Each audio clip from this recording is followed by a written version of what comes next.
किसी ने क्या खूब कहा है कि अपने जीवन को परमेश्वर को सौंप दीजिए, क्योंकि आप जीवन में जितना कर सकते हैं उतना तो वो एक पल में कर सकते हैं। नमस्कार, जय श्री कृष्णा। आप देख रहे हैं गीता ज्ञान सीरीज और मैं रोहित। हम आगे बढ़ते हुए आज पहुंच चुके हैं चैप्टर 13 तक। आज के इस अध्याय से क्या सीखा और समझा जा सकता है। कहते हैं कि गीता के आरंभ में ही धृतराष्ट्र का प्रश्न था कि संजय, धर्म क्षेत्र में तथा कुरुक्षेत्र में युद्ध की इच्छा से एकत्र हुए मेरे और पांडवों के पुत्रों ने क्या किया, किंतु अभी तक यह नहीं बताया गया कि वह क्षेत्र है कहाँ। जिन महापुरुषों ने जिस क्षेत्र के बारे में, युद्ध के बारे में बताया, स्वयं ही उस क्षेत्र का प्रस्तुत अध्याय यानी कि पहले अध्याय में निर्णय देते हैं कि वह क्षेत्र एक्चुअल में है कहाँ। आइए जानते हैं श्रीमद् भागवत गीता अध्याय 13 क्षेत्र क्षेत्रज्ञ विभागयों। इसमें श्री कृष्ण कहते हैं यह शरीर ही एक क्षेत्र है और इसको जो भली प्रकार जानता है वह क्षेत्रज्ञ है। वह उसमें फंसा नहीं है बल्कि उसका संचालक है। ऐसा उस तत्व की विवादित करने वाले महापुरुषों ने कहा है। शरीर तो एक ही है, इसमें धर्म क्षेत्र और कुरुक्षेत्र ये दो क्षेत्र कैसे। इस एक ही शरीर के अंतरकाल के अंतरण में दो प्रवृत्तियां पुरातन हैं। एक तो परम धर्म परमात्मा में प्रवेश दिलाने वाली पुण्यमयी प्रवृत्ति देवी संपद है और दूसरी है आसुरी संपद। दूसरी दृष्टिकोण से जिसका गठन है जो नश्वर संसार में विश्वास दिलाती है। जब आसुरी संपद का बहुमूल्य होता है तो यही शरीर कुरुक्षेत्र बन जाता है और जब इसी शरीर के अंतकाल में जब देवी संपद का बाहुल्य होता है तो यही शरीर धर्म क्षेत्र कहलाता है। यह चढ़ाव उतराव बराबर लगा रहता है, किंतु तत्वदर्शी महापुरुष के सांद्रिय में जब कोई अन्य भक्ति द्वारा आराधना में प्रवृत्त होता है तो इन दोनों प्रवृत्तियों में निर्णायक युद्ध का सूत्रपात हो जाता है। देवी संपद का उत्थान और आसुरी संपद का समन हो जाता है। आसुरी संपद के सर्वदा समन के उपरांत परम के दिग्दर्शन की आवश्यकता रहती है। दर्शन के साथ ही देवी संपद की आवश्यकता समाप्त हो जाती है, अतः वह भी परमात्मा में स्वतः विलीन हो जाती है। भजने वाला पुरुष परमात्मा में प्रवेश पाता है। 11वें अध्याय में अर्जुन ने देखा कि कौरव पक्ष के अनंतर पांडव पक्ष के योद्धा भी योगेश्वर में विलीन हो जाते हैं। इस विलय के पश्चात पुरुष का जो सर्वरूप वही क्षेत्रज्ञ है। अब आगे कहते हैं, हे अर्जुन, तू सब क्षेत्रों में क्षेत्रज्ञ मुझे ही जान, अर्थात मैं भी क्षेत्रज्ञ हूँ। जो इस क्षेत्र को जानता है वह क्षेत्रज्ञ है, ऐसा उसे साक्षात जानने वाले महापुरुष कहते हैं। और श्री कृष्ण कहते हैं कि मैं भी क्षेत्रज्ञ हूँ, अर्थात श्री कृष्ण भी एक योगेश्वर ही थे। क्षेत्र और क्षेत्रज्ञ अर्थात विकार रहित प्रकृति और पुरुष को तत्व से जानना ही ज्ञान है, ऐसा मेरा मत है। अर्थात साक्षात्कार सहित इनकी जानकारी का नाम ज्ञान है, कोरी बहस का नाम ज्ञान नहीं।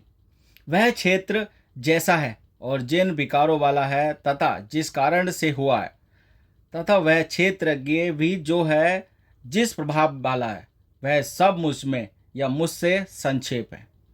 अर्थात क्षेत्र विकार वाला है, किसी कारण से हुआ है, जबकि क्षेत्रज्ञ केवल प्रभाव वाला है। मैं ही करता हूँ या मैं ही कहता हूँ, ऐसी बात नहीं है। ऋषि भी कहते हैं। यह क्षेत्र और क्षेत्रज्ञ का तत्व ऋषियों द्वारा बहुत प्रकार से गायन किया गया है। नाना प्रकार से वेदों की मंत्रणा द्वारा विभाजित करने भी कहा गया है तथा विशेष रूप से निश्चित किए हुए युक्ति युक्त ब्रह्म सूत्र के बाकियों द्वारा भी वही कहा गया है। अर्थात वेदांत, महर्षि, ब्रह्म सूत्र और हम एक ही बात कहने जा रहे हैं। श्री कृष्ण वही कहते हैं जो इन सब ने कहा है। क्या शरीर इतना ही है जितना दिखाई देता है? इस पर कहते हैं, अर्जुन, पंच महाभूत अहंकार, बुद्धि और चिंत अव्यक्त परा प्रकृति कहा गया। अमूल यानी कि अर्थात मूल प्रकृति पर प्रकाश डाला गया है, जिसमें परा प्रकृति भी सम्मिलित है। उपयुक्त आठों अधष्टा मूल प्रकृति है तथा 10 इंद्रियां और साथ ही इंद्रियों के विषय में कहा गया। इच्छा, द्वेष, सुख दुख और सबका समूह स्थूल देह का यह पिंड, चेतना और धैर्य, इस प्रकार यह क्षेत्र विकारों सहित संक्षेप में कहा गया। संक्षेप में यही क्षेत्र का स्वरूप है जिसमें बोया हुआ भला और बुरा बीज संस्कारों के रूप में उगता है। शरीर ही क्षेत्र है, शरीर में गारा मसाला किसी वस्तु का है, तो यही 5 तत्व, 10 इंद्रियां, एक मन इत्यादि जैसा लक्षण ऊपर गिनाया गया है, इन सब का सामूहिक संघात पिंड शरीर है। जब तक ये विकार रहेंगे तब तक यह पिंड भी विद्यमान रहेगा, इसलिए कि यह विकारों से बना है। अब उस क्षेत्रज्ञ का स्वरूप देखो जो इस क्षेत्र में लिप्त नहीं है बल्कि इससे निर्मित है। हे अर्जुन, मान अपमान का अभाव, दर्भाचरण का अभाव, अहिंसा या किसी का अभाव, अर्थात अहिंसा का अर्थ केवल इतना ही नहीं है कि चींटी मत मारो। श्री कृष्ण ने कहा कि अपनी आत्मा को अधोगति में न पहुंचाओ, उसको अधोगति में पहुंचाना हिंसा है और उसका उत्थान ही शुद्ध अहिंसा है। ऐसा पुरुष अन्य आत्माओं के उत्थान हेतु भी उन्मुख रहता है। हाँ, इसका आरंभ किसी को ठेस न पहुंचाने से होता है, यह उसी का एक अंग प्रत्यंग है। क्षमा भाव, मन वाणी की सरलता, आचार्य उपासना अर्थात श्रद्धा भक्ति सहित सद्गुरु की सेवा और उनकी उपासना, पवित्रता, अंतःकरण की स्थिरता, मन और इंद्रियों सहित शरीर का निर्गय है। इस लोक और परलोक के देखे सुने भोगों से आसक्ति का अभाव, अहंकार का अभाव और जन्म मृत्यु, वृद्ध अवस्था, रोग और भोग आदि में दुख द्वेष का बारंबार चिंतन, पुत्र, स्त्री, धन और ग्रह आदि में आसक्ति का अभाव, प्रिय तथा अप्रिय की प्राप्ति में चिंत का सदैव समन रहना। मुझ में श्री कृष्ण एक योगी थे, अर्थात ऐसे किसी महापुरुष में अनन्य योग से, अर्थात योग की अतिरिक्त अन्य कुछ भी स्मरण न करते हुए, भक्ति, मनुष्य के समूह में रहने की आसक्ति का न होना तथा आत्मा के आधिपत्य वाले ज्ञान के अक्रम स्थिति और तत्व ज्ञान के अर्थ स्वरूप परमात्मा का साक्षात्कार, यह सब तो ज्ञान है और इससे जो विपरीत है वह सब अज्ञान है। ऐसा कहा गया है कि उस परम तत्व परमात्मा के साक्षात्कार के साथ मिलने वाली जानकारी का नाम ज्ञान है। अध्याय 4 में उन्होंने कहा कि यज्ञ के पूर्ति काल में यज्ञ जिसे शेष छोड़ता है उस ज्ञान मृत का पान करने वाला सनातन ब्रह्मा में प्रवेश पाता है।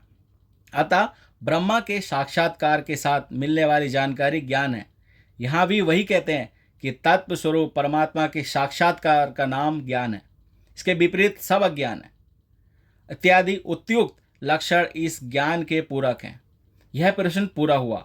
अब अर्जुन, जो जानने योग्य है तथा इसके जिसे जानकर मरणासन धर्मा मनुष्य अमृत तत्व को प्राप्त होता है, उसे शरीर प्रकार कर कहूँगा, वह आधार रहित परम ब्रह्मा न सत कहा जाता है और न असत ही कहा जाता है, क्योंकि जब तक वह अलग है तब तक वह सत्य है और जब मनुष्य उसमें समाहित हो गया तो कौन किसके कहे, एक ही रह जाता, दूसरे का भान ही नहीं। ऐसी स्थिति में वह ब्रह्मा न सत्य है न असत है, बल्कि जो स्वयं सहज है वही है। जब ब्रह्मा सबको ओर से हाथ पैर वाला, सब ओर से नेत्र, सिर और मुख वाला तथा सब ओर से क्षेत्र वाला या सुनने वाला, क्योंकि वह संसार में सबको व्याप्त करके स्थित है, यह संपूर्ण इंद्रियों के विषय को जानने वाला है, फिर भी सब इंद्रियों से रहित है, वह आसक्ति रहित, गुणों से अतीत होने पर भी सबको धारण और पोषण करने वाला, सभी गुणों को भोगने वाला है, अर्थात एक एक करके सभी गुणों को अपने में लय करता है। जैसा कृष्ण कह गए आए हैं कि यज्ञ और तपों को भोगने वाला मैं हूँ, अंत में संपूर्ण गुण मुझ में विलीन हो जाते हैं। वह ब्रह्मा सभी जीवधारियों के बाहर भीतर परिपूर्ण है, चर और अचर रूप भी वही है, सूक्ष्म होने से वही दिखाई नहीं पड़ता, अवज्ञ है, मन इंद्रियों से परे है तथा अति समीप और दूर भी वही है। वह यज्ञ ब्रह्मा ज्योतिषों का भी ज्योति है, तम में अति परे कहा जाता है। वह पूर्ण ज्ञान स्वरूप है, पूर्ण ज्ञाता है, जानने योग्य है और ज्ञान द्वारा ही प्राप्त होने वाला, साक्षात्कार के साथ मिलने वाली जानकारी का नाम ज्ञान है। ऐसी जानकारी द्वारा ही उस ब्रह्मा का प्राप्त होना संभव है जब सबके हृदय में स्थित है। उसका निवास स्थान हृदय है, अंतरत ढूंढने पर वह नहीं मिलेगा, अतः हृदय में ध्यान तथा योगाचरण द्वारा ही उस ब्रह्मा की प्राप्ति का विधान है। हे अर्जुन, बस इतना ही क्षेत्र, ज्ञान तथा जानने योग्य परमात्मा का स्वरूप संक्षेप में कहा गया। इसे जानकर मेरा भक्त मेरे साक्षात स्वरूप को प्राप्त होता है। अभी तक योगेश्वर भगवान श्री कृष्ण ने जिसे क्षेत्र कहा था उसी को अब प्रकृति, और जिसे क्षेत्रज्ञ कहा था उसी को अब पुरुष शब्द में इंगित कराया। यह प्रकृति और पुरुष दोनों को ही तू अनादि जान, तथा संपूर्ण विकार त्रिगुणमयी प्रकृति से ही उत्पन्न हुआ जान। कार्य और कारण, विवेक वैराग्य इत्यादि तथा शुभ अशुभ होने में काम क्रोध इत्यादि कारण है, तो उत्पन्न करने में हेतु प्रकृति कही जाती है। और यह पुरुष दुख सुखों को भोगने में कारण कहा जाता है। प्रश्न उठता है कि क्या वह भोगता ही रहेगा या इससे कुछ छुटकारा भी मिलेगा?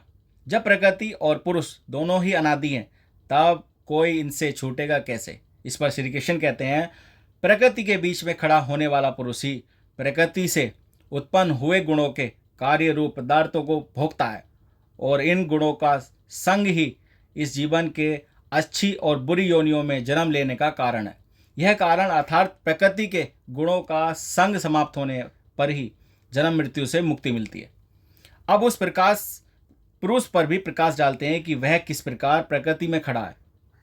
वह पुरुष हृदय देश में बहुत ही समीप, हाथ पांव मन जितना आपके समीप है उससे भी अधिक समीप दृष्टा के रूप में स्थित है।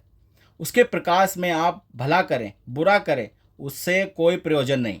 वह साक्षी के रूप में खड़ा है। साधना का सही क्रम पकड़ में आने पर पर्थी ही ऊपर उठा है, उसकी ओर बढ़ा तो दृष्टा पुरुष का क्रम बदल जाता। वह अनुमति प्रदान करने लगता है, अनुबंध देने लगता है। साधना द्वारा और समीप पहुंचने पर वही पुरुष भ्रता बनकर भरण पोषण करने लगता, जिसमें आपके योग श्रेम की भी व्यवस्था कर देता। साधना और सूक्ष्म होने पर वही भोक्ता हो जाता। यज्ञ तप जो कुछ भी बन पड़ता है सबको वह पुरुष ग्रहण करता है, और जब ग्रहण कर लेता है तो उसके बाद वाली अवस्था में महान ईश्वर के रूप में परिणित हो जाता। वह प्रकृति का स्वामी बन जाता। किंतु अभी कहीं प्रकृति जीवित है तो कभी उसका मालिक है। इससे भी उत्पन्न अवस्था में वही पुरुष जब परम से संयुक्त हो जाता है तब परमात्मा कहलाता। इस प्रकार शरीर में रहते हुए भी वह पुरुष आत्मा पर ही है, सर्वथा इस प्रकृति से परे है। अनंतर इतना ही है कि आरंभ में वह दृष्टा के रूप में था, उत्थान होते होते परम का स्पर्श कर परमात्मा के रूप में परिणित हो गया। इस प्रकार पुरुष को और गुणों के सहित प्रकृति को जो मनुष्य साक्षात्कार के साथ विविध कर लेता है वह सब प्रकार से बरतता हुआ भी फिर नहीं जन्मता, अर्थात उसका पुनर्जन्म नहीं होता। यही मुक्ति है।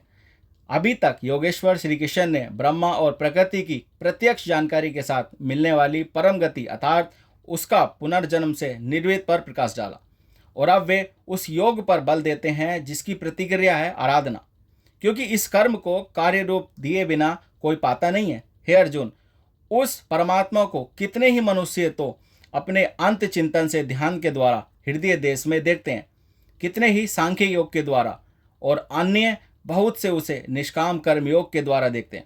समर्पण के साथ उसी नियत कर्म में प्रवृत्त होते हैं। प्रस्तुत श्लोक में मुख्य साधन है ध्यान है। उस ध्यान में प्रवृत्त होने के लिए सांख्य योग और निष्काम कर्म योग धाराएं, दो धाराएं, परंतु दूसरे जिनको साधना का ज्ञान नहीं है वे इस प्रकार ना जानते हुए दूसरे जो तत्व को जानने वाले महापुरुष हैं उनके द्वारा सुनकर ही उपासना करते, और वे सुनने के परायण हुए पुरुष भी मृत्यु रूपी संसार सागर से निसंदेह तर पा जाते हैं। अतः कुछ ही पार ना लगे तो सत्संग करें, सत्संगों की साम्य में रहें। हे अर्जुन, या मात्र जो कुछ भी स्थावर जगम वस्तुएं उत्पन्न होती हैं उन संपूर्ण को तू क्षेत्र और क्षेत्रज्ञ के सहयोग से ही उत्पन्न जान। प्राप्ति कब होती है इस पर कहते हैं, जो पुरुष विशेष रूप से नष्ट होते हुए चराचर सभी भूतों से नाश रहित परमेश्वर को संभाव में स्थित देखता है वही यथार्थ देखता है, अर्थात उस प्रकृति के विशेष रूप से नष्ट होने पर ही वह परमात्मा स्वरूप है, इससे पहले नहीं। इसी पर पीछे अध्याय 8 में भी कहा, भूतों के भाव जो भले अथवा बुरे कुछ भी संसार संरचना करते हैं उनका मिट जाना ही कर्म की परिकाष्ठा है। उस समय कर्म पूर्ण है।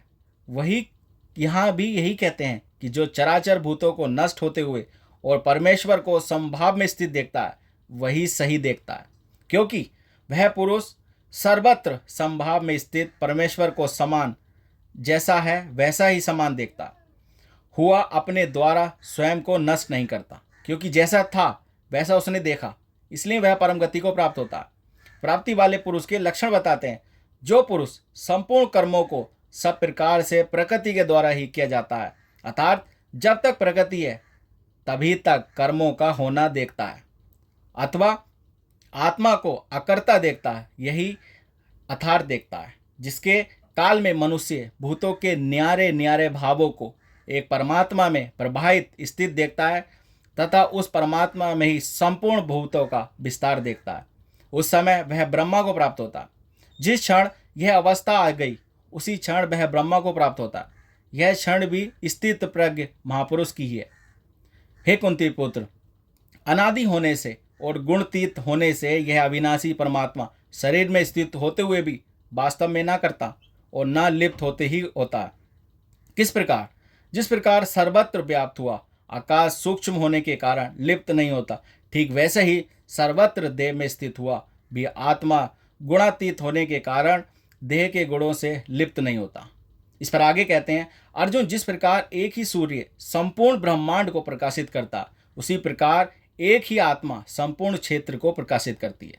अंत में निर्णय देते हैं, इस प्रकार क्षेत्र और क्षेत्रज्ञ के भेद को तथा विकार सहित प्रकृति से छूटने के उपाय को जो ज्ञान रूपी नेत्रों द्वारा देख लेते हैं, वे महान जन परम ब्रह्मा परमात्मा को प्राप्त होते हैं। अर्थात क्षेत्र क्षेत्रज्ञ को देखने की आंख ज्ञान है और ज्ञान साक्षात्कार ही पर्याय है। तो दोस्तों, ये था अध्याय 13। इस अध्याय बताई गई जानकारी आपको कैसी लगी? वीडियो पसंद आई हो तो वीडियो को लाइक करें और चैनल को सब्सक्राइब कर दें। चलिए मिलते हैं अध्याय 14 में। तब तक अपना ख्याल रखिए, सुरक्षित रहिए। जय श्री हरि, जय श्री कृष्ण।